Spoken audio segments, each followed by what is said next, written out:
நம்ம தேவனை எப்படி கனம் பண்ணலாம் நம்ம பார்த்தோம்.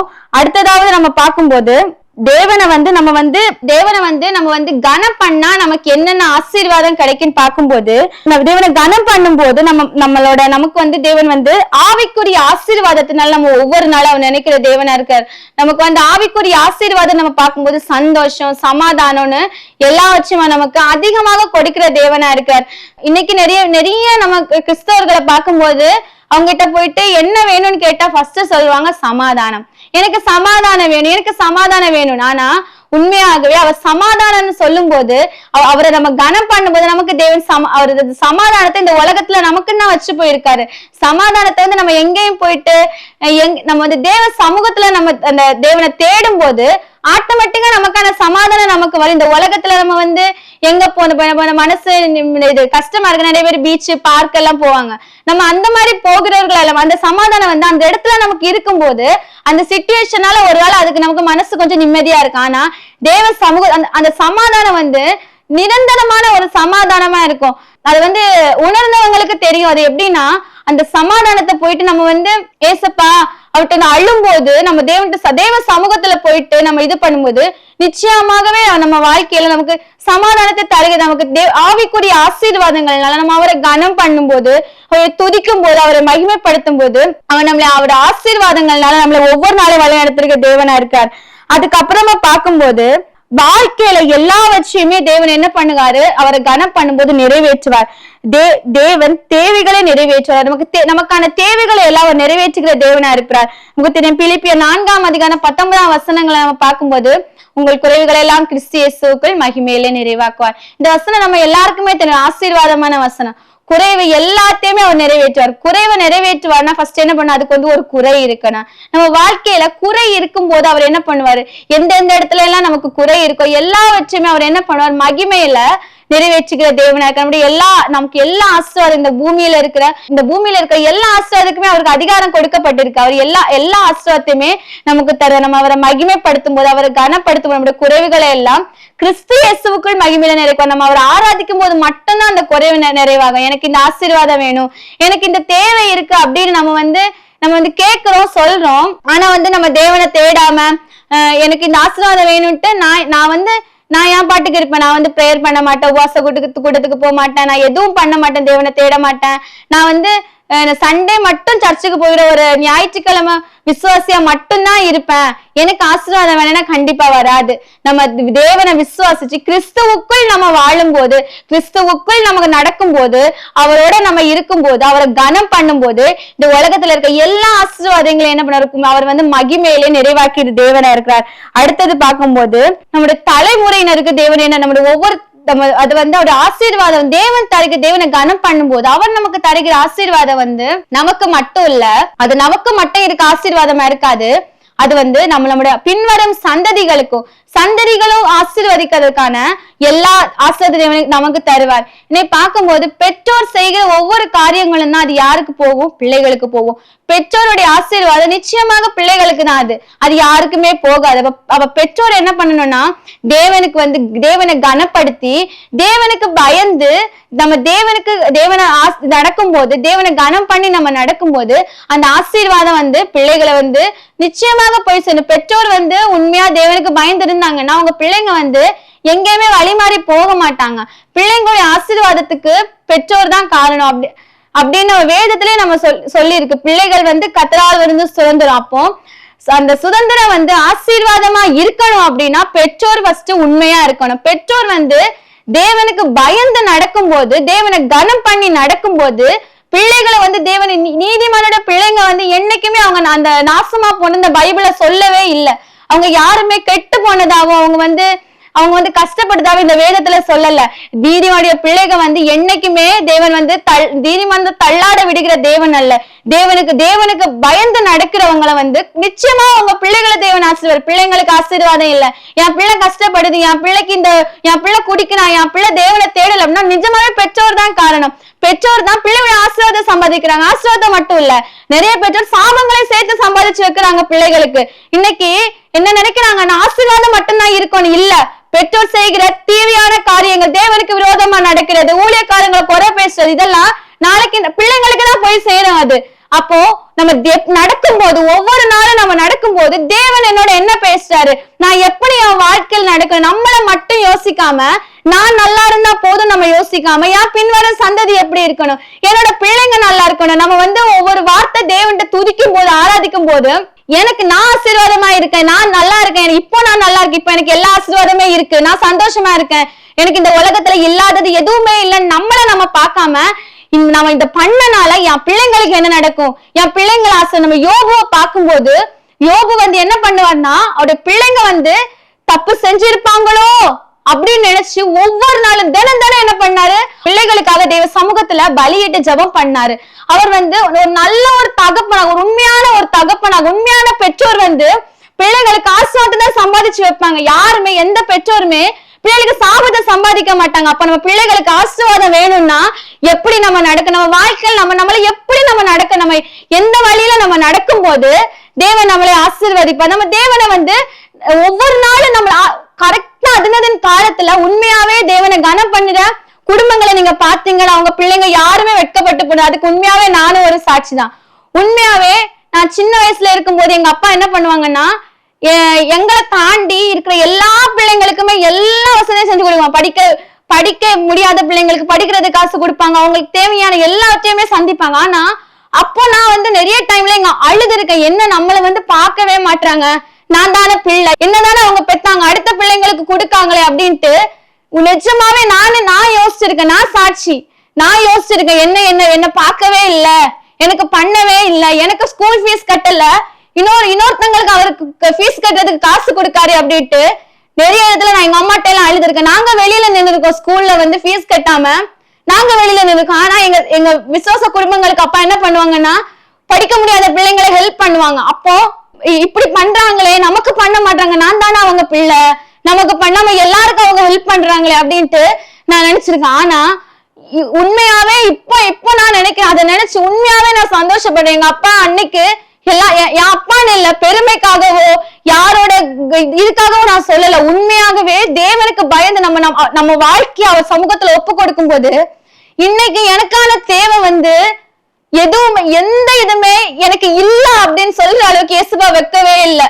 கஷ்டம் இருக்கும், போராட்டம் இருக்கும், துன்பம் இருக்கும். ஆனா கரெக்டான டைம்ல இன்னைக்கு நான் காலேஜ்ல ஒரு நாள் கூட லேட் ஆகாம, ஒரு நாள் லேட் ஆகாம கூட எல்லா ஃபீஸும் கட்டுறதுக்கான கிருபையை இயேசுவா கொடுத்திருக்காரு. நிஜமா சொல்றேங்க, நம்ம பெற்றோர் செய்யற ஆசீர்வாதம் ஒவ்வொரு பிள்ளைங்களுக்கு நிச்சயமாக போகணும். இன்னைக்கு நிறைய பிள்ளைங்க என்ன மாதிரி நிறைய பிள்ளைங்க இருப்பாங்க, நம்ம அப்பா அம்மா நமக்கு செய்யலையே வேற எல்லாருக்கும் செய்யறாங்களே அப்படின்ட்டு இல்ல. உண்மையாகவே நம்ம பெற்றோர் செய்கிற ஒவ்வொரு தான தர்மங்களும், அவங்க பண்ற ஒவ்வொரு விஷயங்களும் நமக்கு ஆசீர்வாதமா தான் முடியும். அது என்னைக்குமே நமக்கு தீங்கா நடக்கவே நடக்காது. அதே மாதிரிதான் எல்லா விஷயத்தையுமே நம்ம பெற்றோராகிய பெற்றோர் பிள்ளைங்களுக்கு ஒவ்வொரு விஷயங்களையும் நீங்க என்ன பண்ணணும்னா, நம்ம பண்ணும் போது என் பிள்ளை ஆசீர்வாதமா இருக்கணும் அப்படி நினைச்சு பண்ணாமா அடுத்தவங்க நல்லா இருக்கணும். அடுத்த பிள்ளைங்க நம்ம இந்த உலகத்து பழமொழியில சொல்லுவாங்க, ஊரா பிள்ளைய ஊத்தி வளர்த்தா தாம்பிள்ளை தானா வளரும் அப்படின்ட்டு.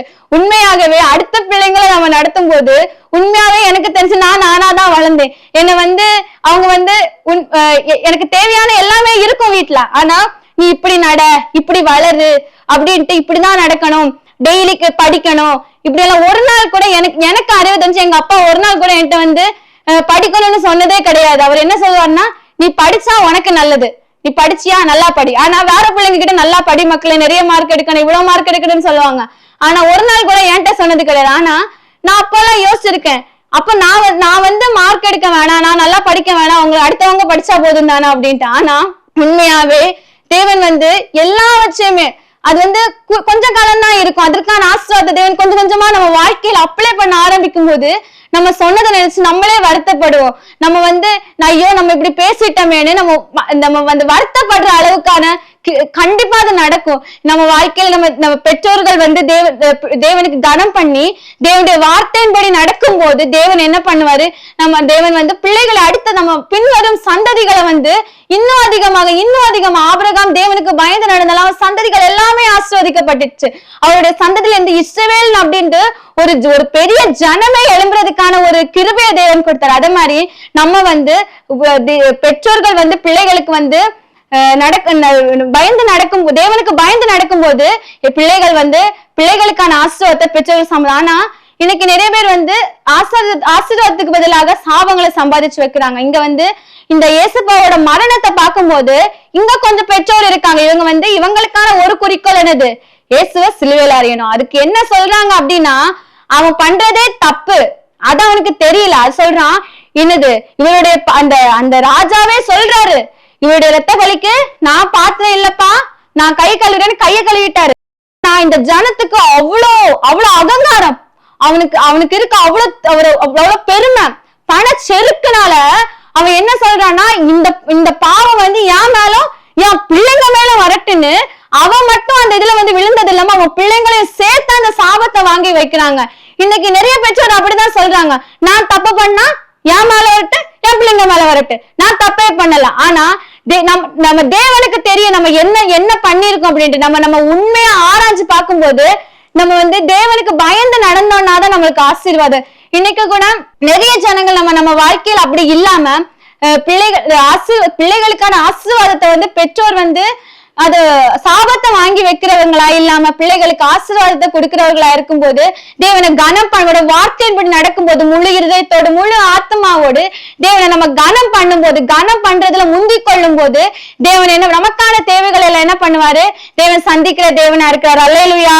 அதுக்கப்புறமா தேவனை அலட்சியம் பண்ணக்கூடாது. தேவனுடைய வார்த்தையை நம்ம அலட்சியம் பண்ணாம நம்ம இருக்கணும். தேவனுடைய வார்த்தை நம்மளை நோக்கி கடந்து வரும்போது நான் என்ன தப்பு பண்ண, நான் எதுவுமே பண்ணலையே அப்படின்ட்டு இல்லாம, புதிய ஏற்பாடுல கூட பார்க்கும்போது அவங்க சொல்லுவாங்க, நாங்க யாருக்குமே அடிமை இல்ல, நாங்க ஆபிரகாமோட பிள்ளைகளா இருக்கிறோம் அப்படின்ட்டு. அவங்களே என்ன பண்ணுவாங்க, அந்த வார்த்தை அவங்களை நோக்கி கடந்து வரும்போது அந்த வார்த்தையை கனகீன பண்றாங்க. அது அவர் அவங்க அந்த புதிய ஏற்பாடுல பார்க்கும்போது ஜனங்களோட தீர்க்கதரிசின்னு என்னாங்கன்னு வச்சுக்கோங்களேன்.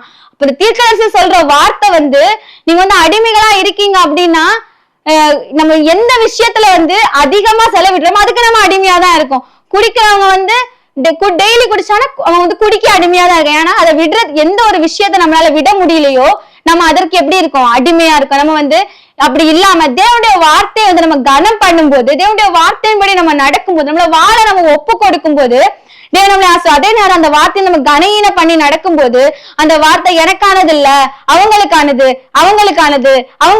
அப்படின்ட்டு அந்த வார்த்தையை நான் எந்த தப்புமே பண்ணல, நான் கரெக்ட், மத்தவங்க தான் தப்பு அப்படி நம்ம வாழ்க்கையில நம்ம யோசிக்காம நம்ம தேவனுக்கு பயந்து அந்த வார்த்தை, ஆமா ஏசப்பா நான் இந்த தப்பு பண்ணேன் ஏசப்பா என்ன மன்னிச்சிருங்கன்னு நம்ம வாழ்க்கையை ஒப்பு கொடுக்கும் போது தேவன் நம்மளை என்ன பண்ணுவாரு? நிச்சயமாக ஆசீர்வதிக்கிற தேவனா இருப்ப. நம்ம தாவீது சவுல பார்க்கும்போது சவுல் தேவனை கனவீன பண்ணாரு. அந்த வார்த்தையை சாக்கு போக்கு சொல்றாரு அந்த இடத்துல. ஆனா அதே விஷயத்த தாவீதும் பண்ணாரு. தாவீதும் தப்பு பண்ணார். தாவீது தப்பு பண்ணலன்னு இல்ல, தப்பு பண்ணாரு. தேவனுடைய வார்த்தை கலந்து வரும்போது அவர் என்ன பண்ணாரு?